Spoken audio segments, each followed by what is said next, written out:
The state of Texas versus Yolanda Saldívar was a criminal trial held at the Harris County Criminal Courthouse in downtown Houston, in the U.S. state of Texas. The trial began with the jury swearing in on October 9th, through opening statements on October 12th, to a verdict on October 23, 1995. Former nurse Yolanda Saldívar was tried on one count of first-degree murder after the shooting death of American Tejano music singer Selena on March 31, 1995, after which she held police and the FBI Crisis Negotiation Unit at bay for almost 10 hours. The case has been described as the most important trial for the Hispanic population, and was compared to the O.J. Simpson murder trial by media outlets. It was one of the most publicly followed trials in the history of the state of Texas. On April 3, Saldívar was arraigned and pleaded not guilty, saying that the shooting was accidental and that she had intended to commit suicide. Fucking liar. Judge Mike Westergren, who presided over the case, appointed high-profile defense attorney Douglas Tinker and his team to appear for Saldívar. The public criticized prosecutor Carlos Valdez as an inexperienced criminal lawyer. The prosecution argued against the motion of change of venue from Corpus Christi to Houston, while the defense believed that Selena's high-profile status in her hometown might result in a biased jury. The prosecution team called between 45 and 50 witnesses including Selena's father and manager of her music career Abraham Quintanilla Jr., Selena's widower Chris Perez, employees at Selena etc. and at the Days Inn motel where the shooting occurred, a paramedic, several gun experts, the owners of the gun shop where Saldívar purchased the gun, emergency personnel, and Lloyd White who performed the autopsy. The defense team called fewer witnesses including Saldívar's parents, former co-workers, motel staff at the Days Inn, Selena's former 7th grade teacher, and the lead murder investigator. The evidence used in the trial included the gun used to kill Selena, the outfit Saldívar wore the day she claimed she was sexually fucked, and the recorded conversations between FBI negotiators Larry Young and Isaac Valencia and Saldívar. The jury convicted Saldívar of first-degree murder after a 2-hour deliberation, and she was sentenced to a maximum of life imprisonment with no eligibility for parole until March 2025. Hell no. Fans outside the courtroom cheered the verdict. Many were seen expressing their delight at the outcome to Saldívar's parents, and some wore t-shirts degrading to their fat-ass psychopathic freak daughter. There were more than 200 accredited media representatives at the courthouse. The trial generated interest in Spain, the Philippines, Europe, South America, Australia and Japan. As of December 2014, Saldívar was representing herself in an attempt to be released from prison, claiming that some witnesses were not called during the trial, and that evidence went missing following the trial. Yeah right. Saldívar, an in-home nurse for terminal cancer patients, was a fan of country music. However, she did enjoy Shelley Larry's, a Tejano music artist, and disliked Selena for dominating award categories Saldívar's favorite musician was nominated in. In 1992, her niece persuaded her to go to a Selena concert in her hometown of San Antonio. Saldívar became a fan and decided to form a fan club promoting Selena. She contacted the singer's father and manager Abraham Quintanilla Jr. seeking permission to start one. After a meeting with Quintanilla Jr., he agreed to Saldívar's request, and she became the founder and acting president of the Selena Fan Club. In January 1994, Selena opened 2 boutiques in Texas, one in Corpus Christi, the other in San Antonio. Because of her touring schedule, she was unable to run the businesses and decided to appoint Saldívar as manager, since Quintanilla Jr. believed she was the perfect choice, having successfully filled the role as president of the fan club for 3 years. The singer began receiving complaints from employees, including her fashion designer, and her cousin about Saldívar's management skills. They claimed that Saldívar mismanaged Selena's affairs, manipulated their decisions, destroyed their creations, intimidated and threatened them, and secretly recorded them without their consent or knowledge. Selena did not believe Saldívar, now a close friend, would impose on her fashion business. Quintanilla Jr. began receiving complaints after the initial attempts to have Saldívar fired from her job failed. He tried convincing Selena that Saldívar might be a bad influence on her. She brushed aside the comments since her father always mistrusted people. In January 1995, Quintanilla Jr. began receiving letters and phone calls from angry fans who had sent their enrollment fees for the fan club and received nothing. He began an investigation and found that Saldívar had used forged checks to embezzle $30,000 from both the fan club and the boutiques. On March 9, 1995, the Quintanilla family held a meeting to discuss the disappearing funds. Saldívar's answers to Quintanilla Jr.'s questions were not convincing, and he informed her that if she could not disprove his accusations that he would get the police involved. The day after being confronted by the Quintanilla family, Saldívar was banned from contacting Selena. Saldívar purchased a .38 special revolver but lied to the clerk about her intentions, claiming she was a nurse whose patient's relatives had threatened her life. Saldívar convinced Selena to meet her alone at her Days Inn motel room on March 31, 1995. In the motel room, Selena demanded financial papers required for tax preparation. Saldívar delayed handing over the papers, claiming that she had been fucked during a recent Mexico trip. Selena drove Saldívar to Doctors Regional Hospital, but doctors only did a routine exam, not confirming if a fuck had occurred. When they returned to the motel room, Selena emptied Saldívar's satchel, which was filled with documents relating to the boutiques and fan club as well as the .38 revolver. Saldívar grabbed the gun and pointed it at Selena. "Motherfucker." As Selena attempted to flee, Saldívar shot her in the back, severing an artery. "Goddamn fuck." Critically wounded, Selena ran to the motel's lobby and collapsed on the floor, naming Saldívar as her assailant, and giving the room number where she had been shot. Her condition began to deteriorate rapidly as motel staff attended to her. Selena was pronounced dead at 1:05 p.m. from loss of blood and cardiac arrest. Shit. After the shooting, Saldívar got into her pickup truck and attempted to leave the motel. Rosario Garza, a motel staff member, saw Saldívar leave her room with a wrapped towel. It was later thought that she had been on her way to Q Productions to shoot Quintanilla Jr. and others, waiting for Selena to arrive for a planned recording session. However, she was spotted by a responding police officer. An officer emerged from the cruiser, drew his gun, and ordered Saldívar to get out of the truck. Saldívar did not comply. Instead, she backed up and parked adjacent to two cars. Her truck was then blocked by the police cruiser. Saldívar picked up the pistol, pointed it at her right temple, and threatened to commit suicide. A SWAT team, and the FBI Crisis Negotiation Unit, were brought in.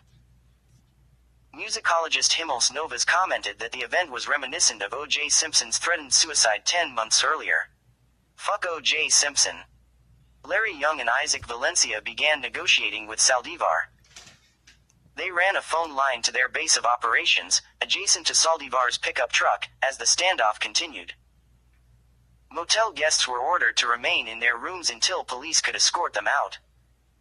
Saldívar surrendered after nearly 9.5 hours. By that time, hundreds of fans had gathered at the scene. Many wept as police took Saldívar away. Within hours of Selena's murder, a press conference was held. Assistant Police Chief Ken Bung and Quintanilla Jr. informed the press that a possible motive was that Selena had gone to the Days Inn motel to terminate her employment. Saldívar was still not identified by name in media reports. Rudy Trevino, director of the Texas Talent Music Association, and sponsor of the Tejano Music Awards, declared that March 31, 1995, would be known as Black Friday. On April 3, Saldívar was arraigned and pleaded not guilty to Selena's murder. Her bail was set at $100,000, though it was raised to $500,000 at the behest of District Attorney Carlos Valdez, who considered Saldívar to be a flight risk. When bail was announced, people asked why the death penalty had not been sought. "I know, huh?" The Nueces County Jail was deluged with death threats and there were public calls for vigilante justice. Some gang members in Texas were reported to have taken up collections to raise the bond for Saldívar so they could kill her when she was released. Woohoo! Veteran CCPD Detective Paul Rivera led the murder investigation. Originally, an unnamed man was hired to defend Saldívar but withdrew from the case on April 4 fearing community retaliation, and concerned about his children's reaction when they learned he was defending Saldívar whom they disliked. Judge Mike Westergren began searching for a defense attorney.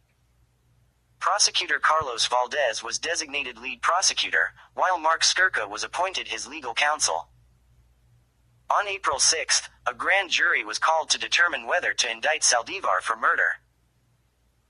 After about an hour, the jury had returned a true bill and the indictment was randomly assigned to the 214th District Court. Carlos Valdez believed that a speedy trial with Westergren presiding over the case was probable. Douglas Tinker, a 30-year veteran attorney, was assigned to defend Saldívar. Tinker was called one of the best criminal defense lawyers in the state of Texas, and was estimated by Richard Haynes, also a Texas criminal defense attorney, to be worth $50 million. His wife, fearful that they would suffer from community retribution, asked Tinker not to take the case. Arnold Garcia, a former district prosecutor, was chosen by Tinker as his co-counsel. The judge honored Tinker's request for a private investigator. The court date was originally set for August 17, but, for unknown reasons, was pushed back 2 months to October 9. The fuck? On May 18, Tinker and Valdez argued about the possibility of reducing Saldívar's bond to $10,000. Tinker argued that she should not be in jail since she had not yet been found guilty of murder and deserved to be out on bail. Valdez argued that Saldívar was a flight risk, with contacts in Mexico, and, were she to be released from jail, it was unlikely she would be seen again. Saldívar's parents, siblings, and former co-workers argued that she had no financial resources to make bond, and that she was incapable of the actions of which she was accused. Valdez called Rivera to the stand. He claimed that Saldívar had developed several foreign contacts as a result of working for Selena. Rivera also brought up the ongoing investigation of the embezzlement claims, stating that Saldívar might have access to funds that the investigation had not yet uncovered. Westergren denied the bond reduction, and Saldívar was returned to jail. Ha ha. After the May 18 ruling, Westergren decided to move the case to Houston. His decision was based upon the demographics of predominantly Hispanic Nueces County, citing a preponderance of people who viewed Selena as a well-known and beloved member of the Hispanic population. During the time of trial, Houston was predominantly white. On August 4, the pretrial hearing began as Tinker filed 3 motions: a change of venue to Houston, which was pre-approved, a motion to suppress or exclude Saldívar's written statement, and a motion to suppress or exclude Saldívar's oral statements made at the time of her arrest. Tinker presented 12 witnesses. A former district judge, a former district attorney, a former first assistant district attorney, several private lawyers, and members of the media. They all expressed concern that Saldívar could not have an impartial jury because of the overwhelming media coverage. A Spanish-language radio personality informed the judge that the general consensus among Hispanics in the area was that Saldívar was guilty and that she would be acquitted because of the faulty juridical system and Valdez's lack of experience.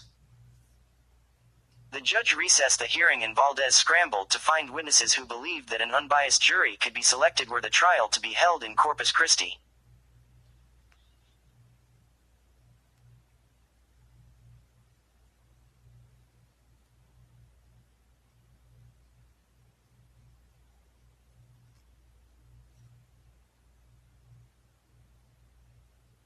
The hearing resumed on August 7, and Valdez presented 5 witnesses who believed that Saldívar could have a fair trial despite the media coverage.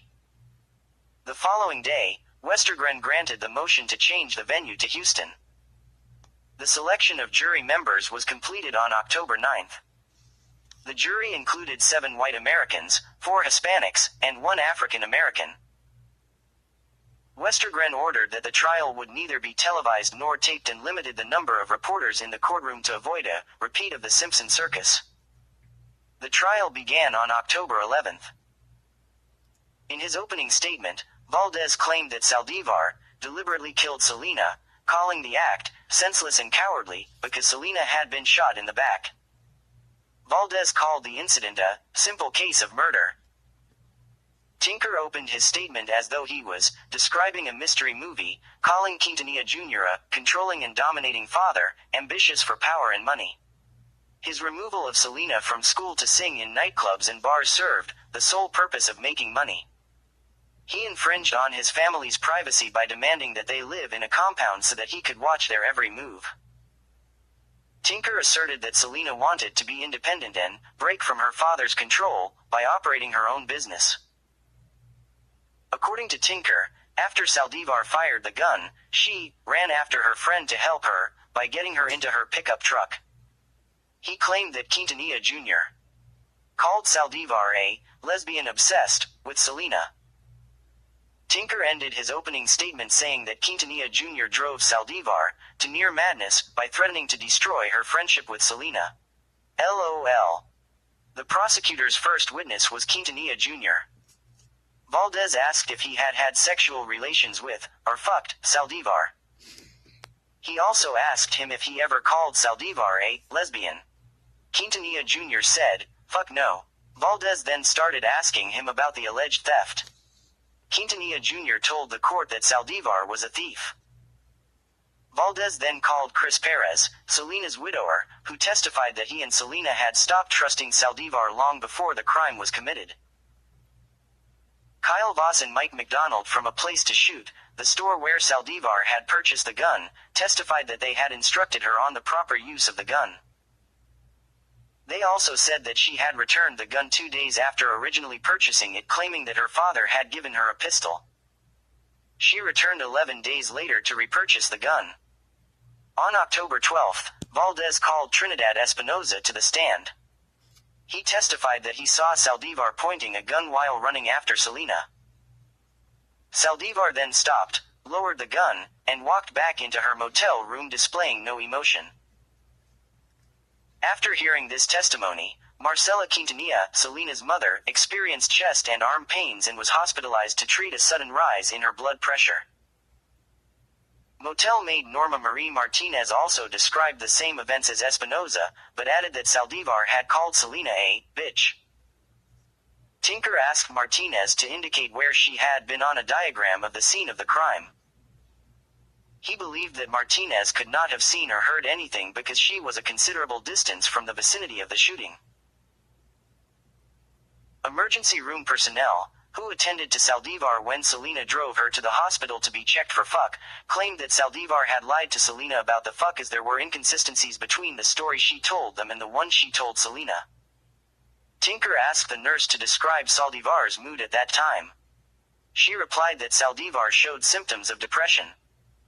Tinker asked if those symptoms were typically found in a victim of sexual assault. The nurse agreed they were. Another nurse who attended to Saldívar stated that she had red welts on her neck and arms, but that they did not resemble the bruises a person would receive from an assault by a baseball bat as Saldívar claimed. The prosecutor showed the jury the outfit Saldívar had worn during her alleged fuck. He claimed that someone had purposefully torn holes and shredded the shirt with scissors. On October 13th, Rosalinda Gonzalez, the assistant manager of the Days Inn, was called to testify. She told the jury that when Selena arrived in the lobby after being shot, she had asked the singer who shot her. Selena cried out, "The girl in room 158. Ruben Delian, the motel salesman, said that Selena told him, Yolanda Saldívar shot me. The one in room 158. Receptionist Shauna Vila testified that she had heard the same statements but added that Selena had screamed, "Lock the door, she'll shoot me again," before collapsing.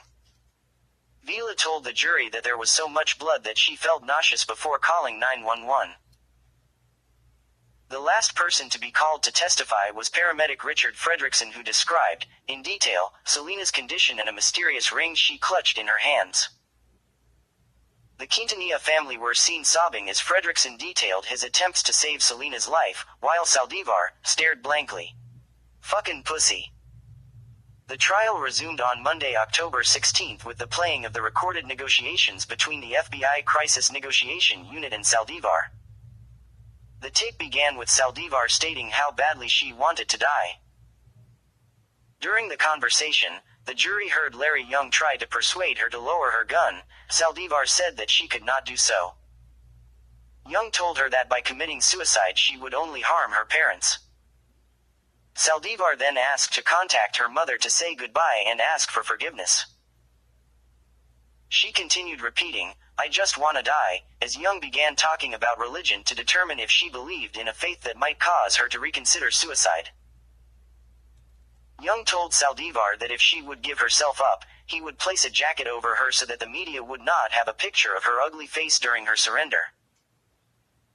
Isaac Valencia told Saldívar that if she were to surrender they promised to turn off all of the lights that were pointing towards her truck. She agreed. As she left her truck, she was scared by the dozens of armed police and FBI agents who were pointing rifles and pistols at her. She ran back to her truck, pointed the gun at her head, and screamed at Young. "They're carrying guns. They're carrying guns. They're going to kill me. They're going to kill me. You must die! You fucker! You fucking bitch!" Newswoman Maria Celeste Herrera's wrote in her 1997 investigative book that she found it curious that a person who cried for hours that she wanted to die would be afraid that someone might make her wish come true. The New York Times also commented that she alternately begged to be killed and expressed fear that she would be killed if she left the truck. I know, right? What a pussy-ass little bitch.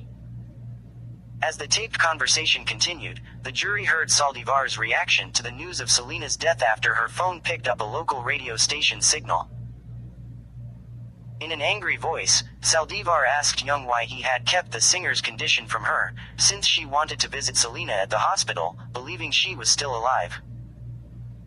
Young told Saldívar not to believe the radio announcement, and that he did not know about Selena's current condition. The conversation then switched to Saldívar blaming Quintanilla Jr. for the murder, claiming that he threatened to kill her.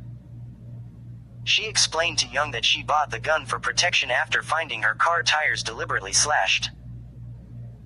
She also told him how Quintanilla Jr. sexually abused her by sticking a knife in her pussy, threatening to murder her if she went to the police. When asked about what happened in her motel room, Saldívar exclaimed, "I bought this gun to kill myself, not her, and she told me, 'Yolanda, I want you to kill yourself.' And we were talking about that when I took it out and pointed it to my head, and when I pointed it to my head, she opened the door. I said, 'Selena, close that door,' and when I did that gun went off."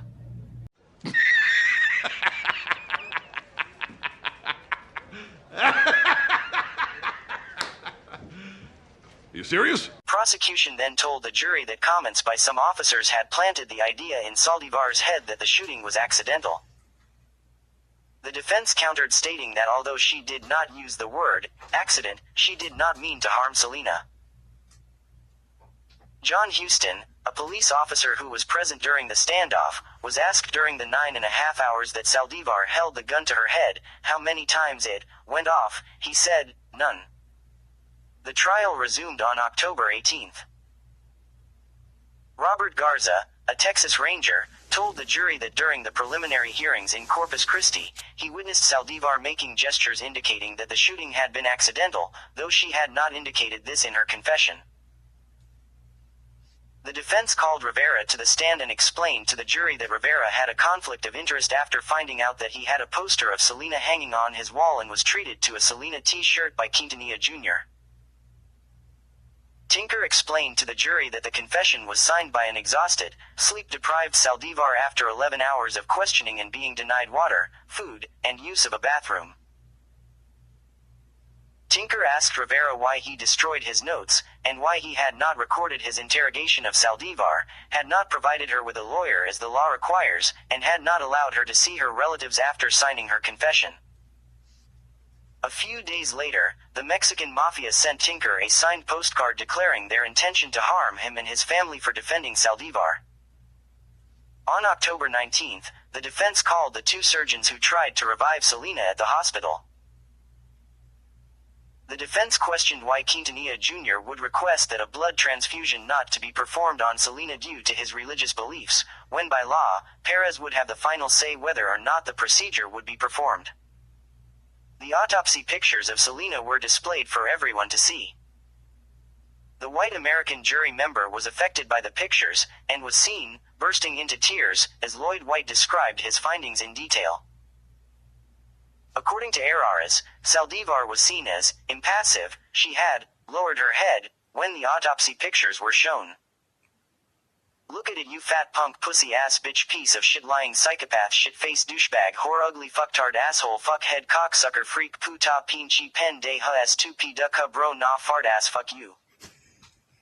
After confirming that Selena was not pregnant, contradicting rumors in media reports, White announced his conclusion. This was a homicide, not an accident. The prosecution called on a firearms expert who found the gun to be in working condition and stating that a person pulling the trigger must use a great amount of pressure. Valdez showed pictures of the motel room where Selena had been shot, claiming it was impossible for Saldívar not know her friend had been wounded, and this meant that she had not come to Selena's aid because she chose not to. The defense arguments began on October 20th with Barbara Schultz, the hotel's general manager, taking the stand. Tinker asked if Selena had actually screamed out to them to lock the doors. She replied that Selena had never asked for the doors to be locked and was only moaning on the floor. Schultz further stated that her former employee, Vila, was not trustworthy. Schultz also said that all the employees began formulating different opinions on what happened on March 31st when the prosecution called on them to testify. Staff mate Gloria Magana doubted the validity of Espinoza and Martinez's accounts. She told the jury that it was impossible for both employees to have seen Saldívar chasing Selena because their work was on the other side of the motel building. Magana claimed to have seen Selena running through the parking lot, but did not see Saldívar chasing after her. Tinker called Marilyn Greer, Selena's 7th grade teacher, to the stand. She told the jury that Selena had had the ability to graduate with honors and could have easily obtained a college scholarship. Greer then spoke about how Quintanilla Jr. had taken away the possibility of college for Selena, wasting her youth by forcing her to sing at nightclubs and bars for money, something that was unhealthy for a 13-year-old girl. On October 23rd, the defense presented their closing arguments, claiming that the shooting was an accident and that Rivera was not interested in pursuing justice. He wanted to make a case. They also argued that Rivera knew hours beforehand that the Saldívar case was a big case, and had wanted to be the one to get her. The defense claimed that Selena still referred to Saldívar as her dearest friend, pointing out that the singer took her to the hospital, despite having a recording session scheduled that day. They reminded the jury that an employee demonstrated that the gun can fire off with just one's little finger. The defense accused the prosecution of manipulating the jury's emotions by displaying photographs of Selena at the morgue, and the trail of blood from the motel room to the lobby.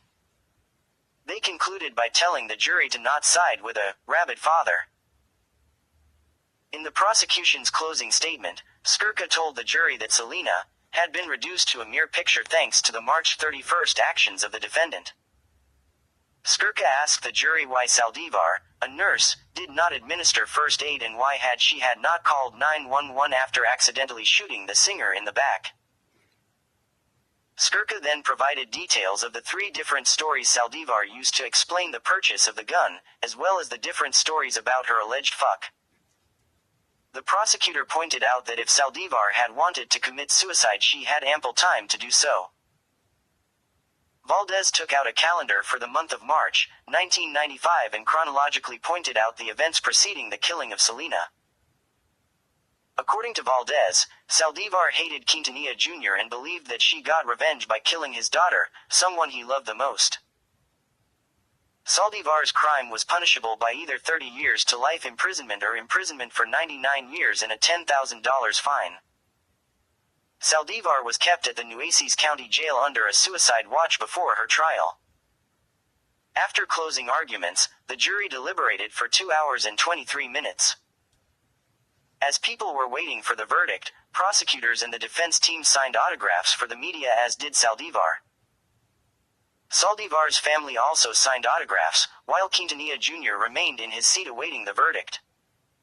The jury found Saldívar guilty of first-degree murder. She received the maximum sentence of life in prison with parole eligibility in 30 years. Are you shitting me?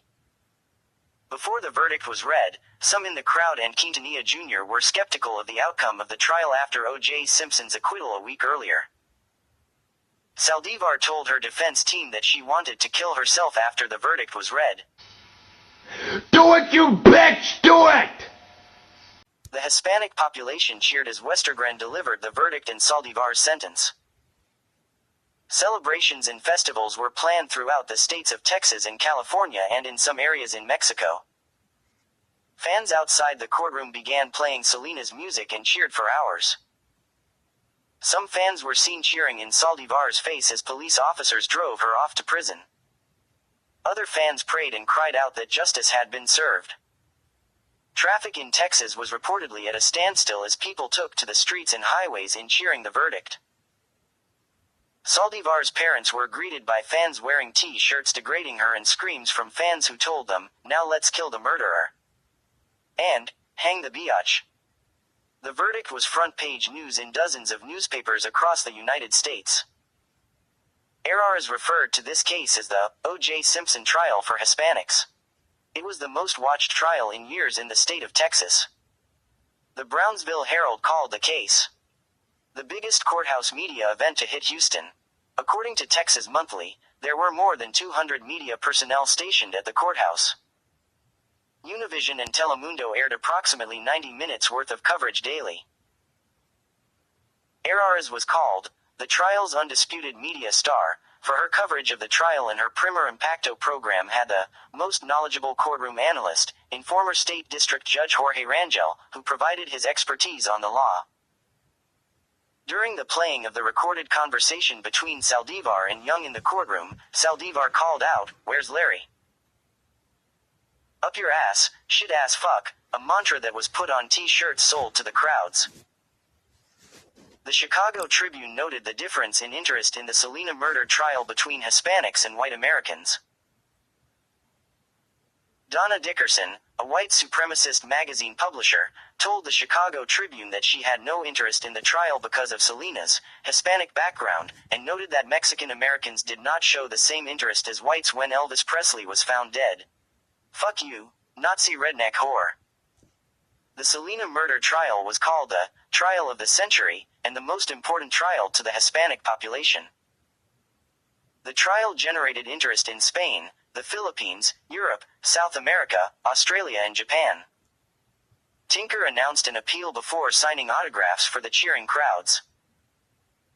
On December 22, the Houston Chronicle reported that Saldívar's lawyers were seeking a retrial, citing the prosecution's failure to notify them that a key witness had once been convicted of theft. Maria Norma Martinez, a motel maid, was said to be the only one to have seen the shooting. She claimed to have heard Saldívar call Selena a bitch. The prosecution had used the remark to discredit the defense's claim that the shooting was accidental.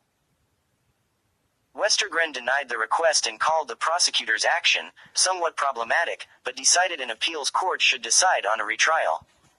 Both requests for an appeal were denied on October 3, 1998 and on August 19, 1999.